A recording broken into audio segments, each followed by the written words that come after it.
कहे राजा जी का हो? ई कैसन बाहरे खटिया बिछावत है हो का बात बा? अरे तोके पता ना बा धान उन पीट के आल है देह कुल दुखात बा। सुना ऐसे अलगे खटिया बिछाए के कबले सुधबा सुना। सुनावा। हो धीरे धीरे बीती गल बरखा के दिनवा आई गल जाड़ा महीनावा।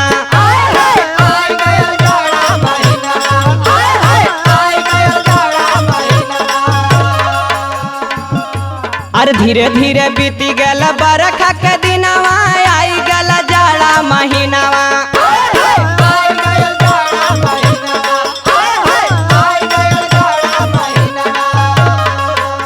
किया रे सजनवा हमरे क्या बात है?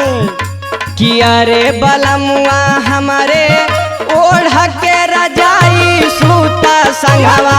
अरे बलमुआ हमरे ओढ़ के रजाई सूता संगवा।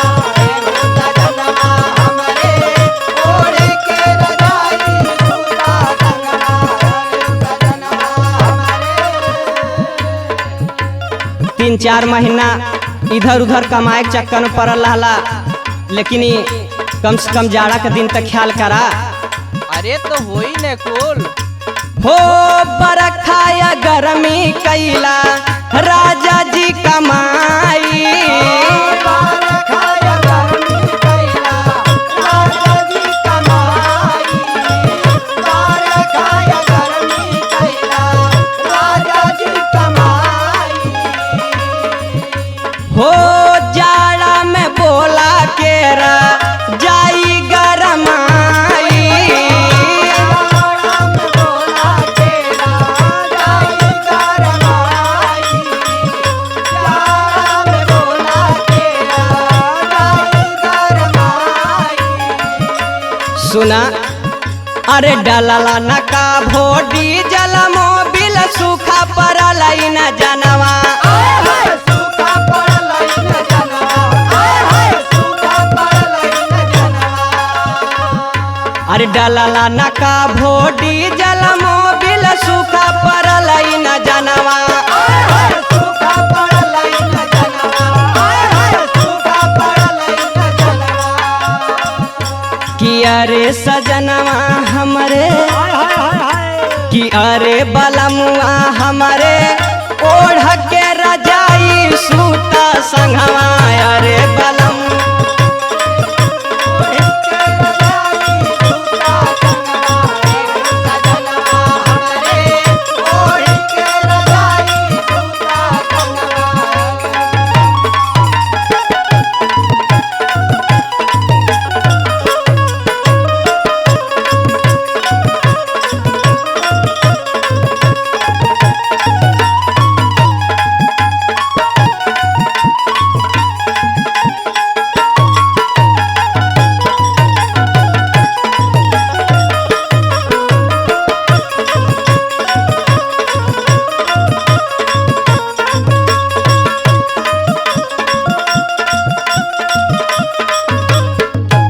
सुना।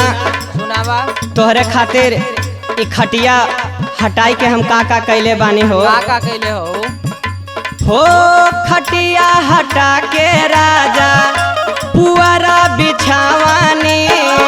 खटिया हटा के राजा पुअरा बिछावानी। खटिया हटा के राजा पुअरा बिछावानी। गद्दा बिछा के राजा तकिया लगावानी।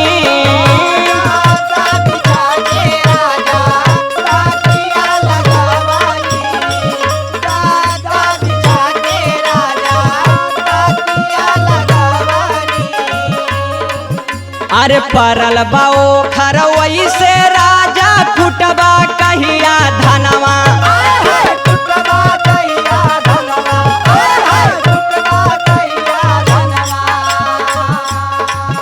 अरे परल बाओ खरवई से राजा कुटबा कहिया धनवा।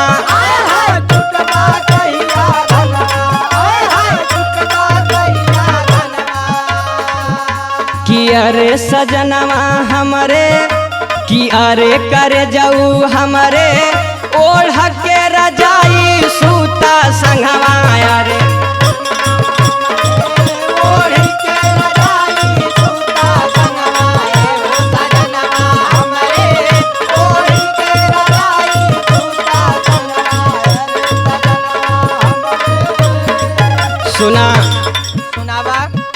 सबकर सैया ई ठंडी में अपने मेहरारू के साथे रहना तू ऐसे अरे तो कटाए पिटाए जाए दाने सुना मुन्ना मतलबी पिया बुझेला न बात हो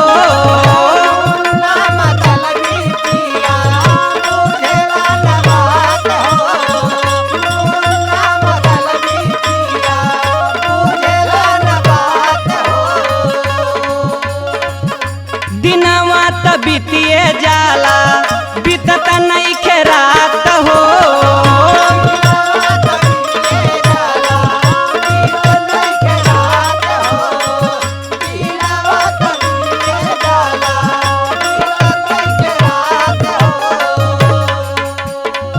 दिन तो कैसे बिताई लेला लेकिन हमरे जियरा से पूछा कि रात कैसे बिताला। गुड्डू लहरी दूधे में सैया डालल चाहेला जोरनवा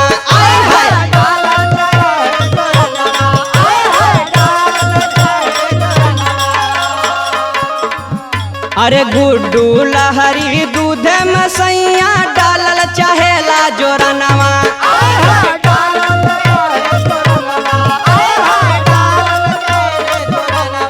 अरे सजनवा हमरे कि अरे बलमुआ हमरे ओढ़ के रजाई सूता संगवा